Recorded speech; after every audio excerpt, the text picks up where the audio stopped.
सत श्री अकाल करता है। आज मैं भाषण नहीं देना चाह रहा। आज मेरे समाज की यहाँ पे सरदारी बैठी है और उस सरदारी से मैं अपना दुख प्रकट करना चाह रहा हूं। मैं आज से 3 दिन पहले एक स्कूल के प्रोग्राम में गया मुख्य अतिथि के तौर पर। एक छोटे से 10 साल के बच्चे ने भीड़ से उठकर मेरे से बोला, अंकल जी आप वही अंकल हो ना जो मुसलमानों की मेल लेते हो। एक 10 साल के बच्चे ने, मुझे उस बात से बड़ा दुख हुआ। इस बच्चे को, जिसको अब तक समाज के बारे में कोई नॉलेज नहीं, कोई ज्ञान नहीं, इसको ऐसा आइटम बम कौन बना रहा है? ये शिक्षा इसको कौन दे रहा है? आप यहां आते हो, आप अपनी बातें रखते हो, हमारे को तोड़ने का काम करती है। मैं आज आप सबसे पूछना चाहता हूं, क्या आप लोगों को इस बात का पता लगा हिंदू मुसलमान सिख इनके झगड़े की जड़ क्या है? ये जहर फैलता का जवाब था, क्या आप मुगलों को भूल गए? मुगलों ने हमारे साथ क्या किया था? एक एक बात को गौर से सुनना, ताली मत बजाना। मैं हकीकत की बातें करता हूं, हकीकत पे जाना। उसका जवाब था, मुगलों को भूल गए, बाबर को भूल गए, अकबर, हुमायूं, जहांगीर, वो हमारे साथ क्या क्रूरता करते थे। मैंने उसको जवाब दिया, बेटा अपनी नॉलेज बढ़ाइए। मुगल हमारे मुसलमान नहीं थे, मुगल हमारे मुसलमान नहीं थे। मुगल जब इस देश में लड़ने के लिए आए, जो राणा सांगा के साथ खड़े हुए हसन खां मेवाती, वो हमारे मुसलमान थे। बार बार गंदा गलत इतिहास परोस कर आप हमारे को दिखाते हो। मुसलमानों ने हिंदुओं पर कहर किया, मुसलमानों ने हिंदुओं पर कहर किया। टीवी देखो, पत्रकार देखो, अगर कोई मुसलमान नाम का आदमी किसी बलात्कार में सम्मिलित होता है, उस खबर को विश्व लेवल की बनाया जाता है। मैं आप सबसे पूछना चाहता हूं, हिंदुस्तान के अंदर लगभग हर रोज 10,000 बलात्कार होते हैं, वे अखबार में क्यों नहीं आते? उससे अलग थोड़ा बीमार हूं, माफी चाहता हूं। आप लोगों को एक बात बताता हूं, हमारी असली लड़ाई क्या है। जब गोरे लोग हमारे यहां आए, उसने देखा हिंदुस्तान को कौन चलाता है। गोरे लोगों को दाढ़ी वालों से बड़ी नफरत थी। दाढ़ी वाले कौन? जाट, जट, जुट। हिंदुओं के अंदर जाट, जो एक मजबूत कौम होती जिसको बोला जाता जाट लाइट। सिखों के अंदर जट, और अपने जो मौलवी होते हैं जिनके अंदर होते हैं जुट। अरे चेक करो, आप एक ही मां के बेटे हो। अपना ब्लड पहचानो, अपना रक्त पहचानो। जब अंग्रेजों को पता लगा ये हर लड़ाई में एक साथ इकट्ठे होकर लड़ते हैं, सिर्फ यही वो बुलंद आवाज, इनको तोड़ा कैसे जाए। आप लोगों को तोड़ने के लिए प्रायोजित दंगा कराया गया 1947 में, हिंदू पाकिस्तान का नाम देकर। जो आप लोग इस हिंदुस्तान की मिट्टी के लिए 47 से पहले एक होकर लगे थे, आप लोगों के बीच में ऐसे आइटम बम अंग्रेजों ने तैयार कर दिए, एक दूसरे के खून के प्यासे हो गए, एक दूसरे की बहन बेटी की इज्जत लूटने लग गए। लाखों लोगों की ट्रेन यहां से भरकर मुसलमानों की पाकिस्तान जाती है खून से लथपथ। पाकिस्तान से हिंदुओं की ट्रेन भर के यहां आती है हिंदुस्तान में। उनको लड़वाने वाला कौन था, मरवाने वाला कौन था, मिटवाने वाला कौन था? कोई हिंदू मुसलमान नहीं, ये हिंदुस्तान की गंदी सियासत और राजनीति। आप लोगों को तोड़ा गया। जो हमारा पंजाब मजबूत था, हिंदुस्तान पे जो राज करता था, उसका उस बदले में 60% हिस्सा पाकिस्तान में चला गया। आप लोग 40% रह गए। भाई को भाई से अलग कर दिया गया। अलग करने के बाद उन्होंने देखा आज भी ये इस मुल्क को चलाने की हिम्मत रखते हैं, इनको और तोड़ो। पंजाब को तोड़ के उसके अंदर से हिमाचल निकाल दिया, उसके अंदर से हरियाणा निकाल दिया। फिर भी आप लोग मजबूती के साथ दिखाई दिए। उनमें सबसे मजबूत रहा सिख। 1984 के दंगों के दौरान सिखों को इतना बदनाम कर दिया गया कि पगड़ी वाला आतंकवादी होता है।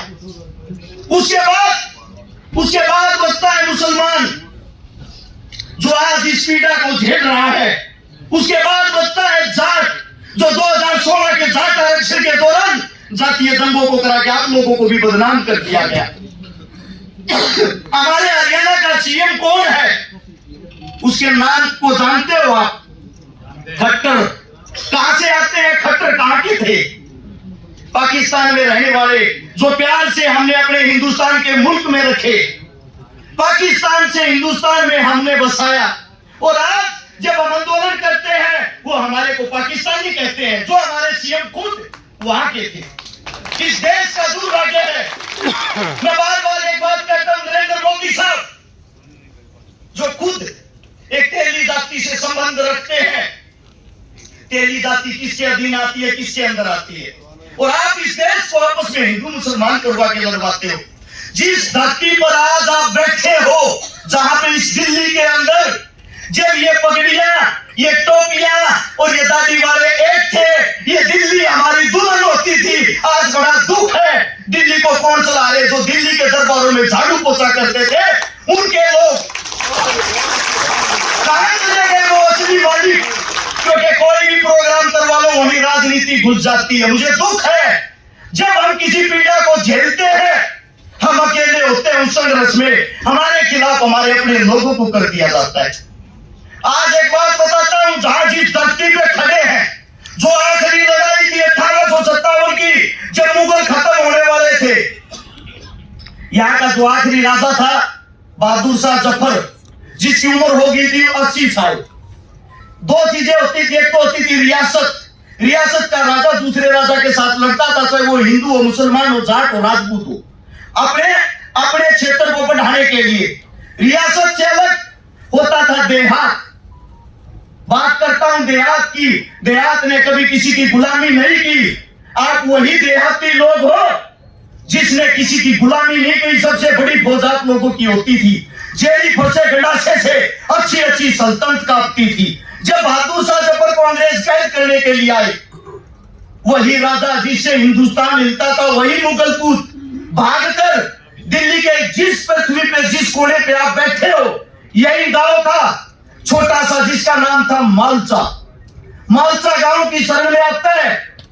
उस वक्त भी हमारी 360 खाप होती थी, 360 खाप के प्रधान के पास, और ये कहता मेरी जान बचा लो, मैंने जो कुछ किया उसको भूल जाओ, आज हम सब हिंदुस्तानी एक हिंदुस्तान के लिए लड़ो। ये बात सुनकर आप लोग वो वर्द हो, वो बुजुर्ग हो, आप लोगों का इतना बड़ा दिल है। उस दुश्मन को आप लोगों ने सफेद पगड़ी बांध दी, सफेद कपड़े पहना दिए, और बहादुर शाह को बीच में खड़ा करके 360 खाप ने ऐलान किया ये हिंदुस्तान का राजा है। अगर अंग्रेजों ने इसकी पगड़ी को छुआ, सब कुछ काट के रख देंगे, नरक बना देंगे तुम्हारे जीवन को। अंग्रेजों सुन लेना, अंग्रेजों को इस बात का पता लगा, अंग्रेज भी कांप गए, देहात से वो भी कांपते थे। आप लोग आजाद होने से पहले भी आजाद थे, गुलाम आप नहीं थे। अंग्रेज भी ऐसे ही कुर्सियों पर बैठते थे जैसे आज बीजेपी और कांग्रेस बैठती है। इतने ही गुलाम थे जितने आज हो। पहले कम थे, आज ज्यादा हो रहे हो। आज इस वक्त ज्यादा हो रहे हो। जब बहादुर शाह जफर गया, जाने के बाद अंग्रेजों को पता लगा उनसे मिलके आया है, उसकी जान बकस दी आप लोगों के डर के कारण। मैं आप लोगों से इतना ही कहना चाहता हूं, जिस दिन आप लोग मजबूत हो गए, अपने बच्चों को पहचान लिया, अपने बच्चों को मजबूत कर दिया, आप लोगों को हराने वाला कोई नहीं है। आप लोगों की मानसिकता गुलाम हो गई है, मानसिकता। एक प्रजापति कुमार ने 5 गधे बांध रखे, छठे गधे को बांधा नहीं, उसके पास रस्सी नहीं थी, उसके ऊपर से ऐसे हाथ घुमाकर खूंटे की तरफ कर दिया। सुबह जब गधों को खोलता, चारों गधे खोलते ही भाग लेते हैं। जिस गधे को बांधा नहीं वो वही बंधा रहा, वो गया ही नहीं कहीं। प्रजापति डंडा उठाता है, 3 दिन पीटता है उसको, वो 3 दिन तक वहां से नहीं हिलता। चौथे दिन प्रजापति के दिमाग में बात याद आई कि आपने इसके ऊपर से वैसे हाथ फिराया था। जब उसके ऊपर से वैसे ही हाथ फिराया, गधे ने सोचा तेरी भी रस्सी खुल गई, गधा तुरंत तोड़ लिया। वही गुलामी की जंजीरें आपके पैरों में है। सन 1700 में जब अंग्रेजों ने पहली बार आपके राजा को हराया, हिंदू, मुसलमान, सिख सब खड़े खड़े, लाखों आदमियों की भीड़। जब वे विजयी जुलूस निकाल रहे थे, अंग्रेज आप लोगों को देख रहे थे। अंग्रेज आपके बीच से जुलूस निकालते हैं, वहां लाखों हिंदुस्तानी उस जुलूस को देखते हैं, और उस जुलूस को देखकर जो हमारा राजा हार रहा था, उसकी हार पर हम तालियां बजाते हैं हिंदुस्तानी। अंग्रेज अपनी किताब में लिखता है हमारी संख्या 3000 थी, तालियां बजाने वालों की संख्या 3 लाख। एक आदमी एक पत्थर मारता, हिंदुस्तान कभी गुलाम नहीं होता। हमें दुख है इस बात का। आज भी आप लोगों के हाथ में सत्ता है, आज भी आप लोग ताकतवर हो।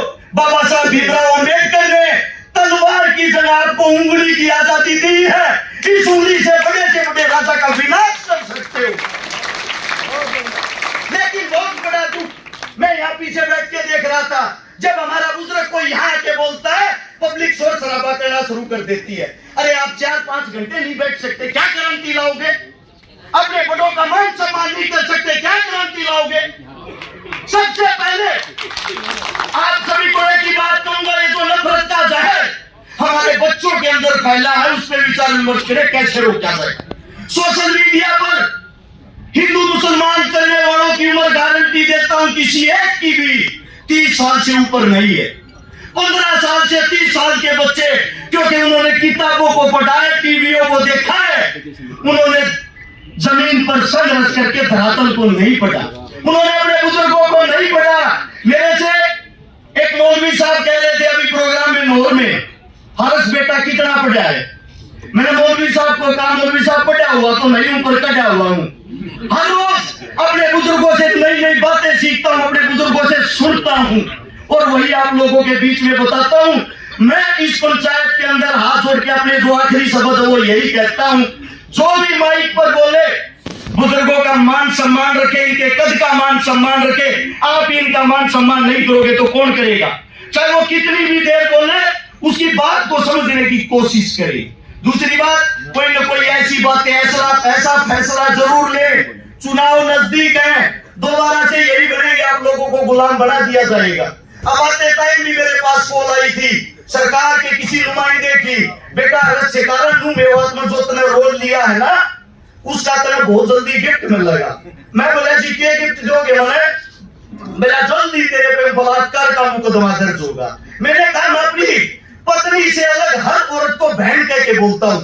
मेरा फिर क्या हुआ? वो हमारा काम है, बलात्कारी को लवाना है, सरकार हमारी, आदमी हमारे, हम अपने आप लवा देंगे। मैंने कहा मैं कल मरता आज मर जाऊं, मेरे शरीर के अंदर जब तक रक्त की आखिरी बूंद रहेगी, मैं भाईचारे की एकता की बात करता रहूंगा। दोनों की आप सभी ने इतने प्यार से मेरी बातें सुनी, आप सभी ने इतना प्यार प्रेम दिया, इतनी कम उम्र में इतनी बड़ी स्टेज पर बोलने का मौका दिया। आप सभी को शीश झुका के मैं नमन करता हूं।